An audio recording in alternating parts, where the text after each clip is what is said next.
अलीगढ़ में एक भयानक रात। रिया अपने मम्मी सुमन और पापा विनोद के साथ दिल्ली में रहती थी। वह हर साल अपने मम्मी पापा के साथ गर्मी की छुट्टियों में ननिहाल जाती थी। उसका ननिहाल अलीगढ़ जिले में है।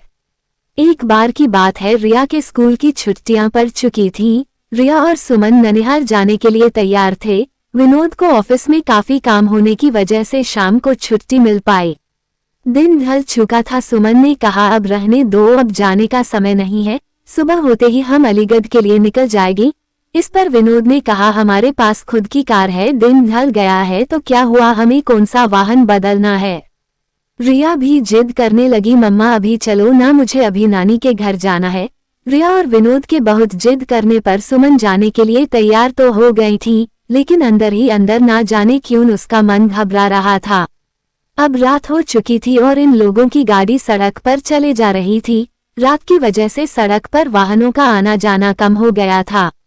विनोद कार चला रहा था, सुमन और रिया पीछे की सीट पर बैठे थे। जिस गांव में उन्हें जाना था वह गांव अलीगढ़ से करीब 20 किलोमीटर आगे था। वो अलीगढ़ पहुंच चुके थे। आगे का रास्ता कच्चा और सुनसान था, वहां कोई आता जाता भी नहीं दिख रहा था। गाड़ी अब कच्चे रास्ते पर चले जा रही थी। थोड़ी ही दूर चलने पर गाड़ी अचानक रुक गई। रिया ने पापा से कहा, पापा क्या हुआ, गाड़ी बंद कैसे हो गई। विनोद ने कहा, पता नहीं बेटा, उतरकर देखता हूँ। सुमन ने कहा, जल्दी देखिए और यहाँ से चलिए, कितना सुनसान रास्ता है, मुझे कुछ ठीक नहीं लग रहा। कार से उतरकर विनोद ने गाड़ी के बोनट को खोलकर देखा, लेकिन गाड़ी में कहीं कोई कमी नहीं दिखी। वह कार के अंदर आकर बैठ गया और कुछ सोचने लगा। तभी सुमन ने कहा, क्या हुआ, चलिए ना। विनोद अभी भी कुछ सोच रहा था। फिर सुमन ने रिया के पापा के कंधे को पकड़कर जोर से हिलाया और कहा, क्या हुआ, क्या सोचने लगे, मैं कह रही हूँ चलिए यहाँ से, मुझे बहुत अजीब सा महसूस हो रहा है। एक तो सुनसान रास्ता, ऊपर से रात, जल्दी चलिए। तब विनोद ने कहा, मैं ये सोच रहा हूँ कि गाड़ी में कोई खराबी नहीं है, फिर गाड़ी रुक क्यों गई। देखिए क्या पता गाड़ी स्टार्ट हो जाए। तब विनोद ने गाड़ी स्टार्ट करने के लिए चाबी घुमाई और गाड़ी स्टार्ट हो गई। अब कार दोबारा उस रात के अंधेरे को चीरते हुए फिर आगे बढ़ने लगी। अभी थोड़ी ही दूर कार चली थी कि रिया चिल्लाई, मम्मी। एकदम से विनोद ने कार को रोका। दोनों मम्मी पापा रिया से कहने लगे, क्या हुआ बेटा, चीखी क्यों। इस पर रिया ने कहा, पापा मुझे ऐसा लगा जैसे हमारी कार के नीचे एक आदमी और औरत आ गए हैं। विनोद ने कहा, नहीं बेटा, ऐसा कुछ नहीं है। अगर वो औरत आदमी हमारी कार के नीचे आ जाते तो हमें भी तो पता चलता, और वैसे भी रात बहुत हो गई है, मुझे नहीं लगता ऐसे में इस रास्ते पर हमारे अलावा कोई और होगा। रिया की आंखें डर से फटी हुई थीं और वो कह रही थी, नहीं पापा, ट्रस्ट मी, मैंने देखा उन आदमी औरत को। सुमन ने कहा, गाड़ी थोड़ी तेज चलाइए। गाड़ी की रफ्तार विनोद ने तेज कर दी। तभी कार के शीशे में विनोद को एक डरावना चेहरा दिखाई दिया।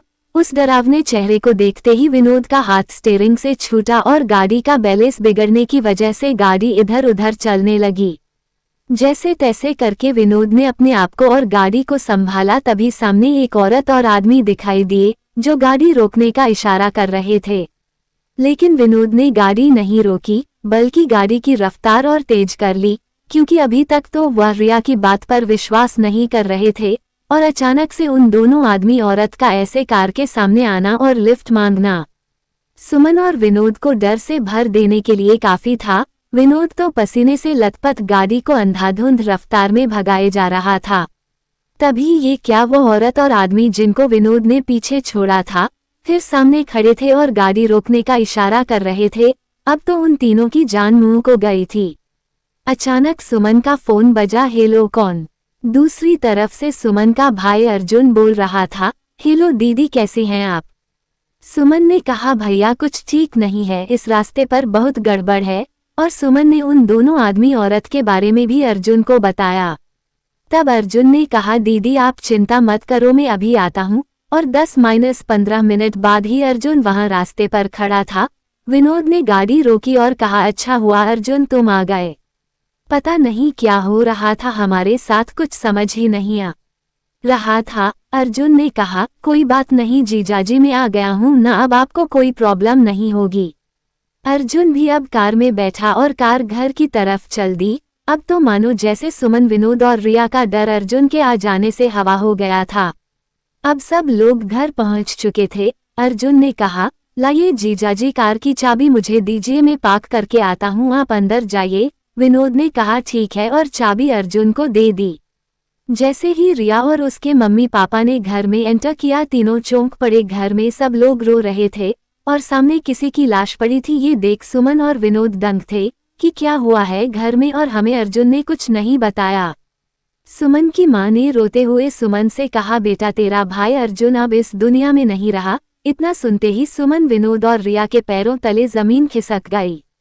सुमन को विश्वास ही नहीं हो रहा था, क्योंकि जो भाई घर के बाहर तक उसके साथ था, घर में उसकी लाश पड़ी हुई थी, ये देखने के लिए कि कहीं यह मेरा वहम तो नहीं। सुमन ने अर्जुन के चेहरे से कफन हटाया। हाँ, ये सच था, सामने जो लाश पड़ी थी वह अर्जुन की ही थी। सुमन के पिता ने बताया कि रात 9 बजे अर्जुन अपनी बाइक से घर आ रहा था, तभी उसकी बाइक को एक ट्रक ने जोरदार टक्कर मारी, जिससे उसके सर में चोट आई और मौके पर ही उसकी मौत हो गई। अगर अर्जुन मर चुका था तो जो बाहर था वह कौन था? दोस्तों, कभी कभी ऐसा होता है कि हमारे अपने हमसे दूर जाने के बाद भी किसी ना किसी वजह से जुड़े रह जाते हैं, जैसे घर के किसी सदस्य में मरने वाले का हद से ज्यादा प्रेम, या और भी बहुत सारी वजह हो सकती हैं। इस कहानी के बारे में अपनी राय देना ना भूलें। मैं फिर लौटूंगा ऐसे ही कहानी के साथ, तब तक अपना ख्याल रखें। धन्यवाद।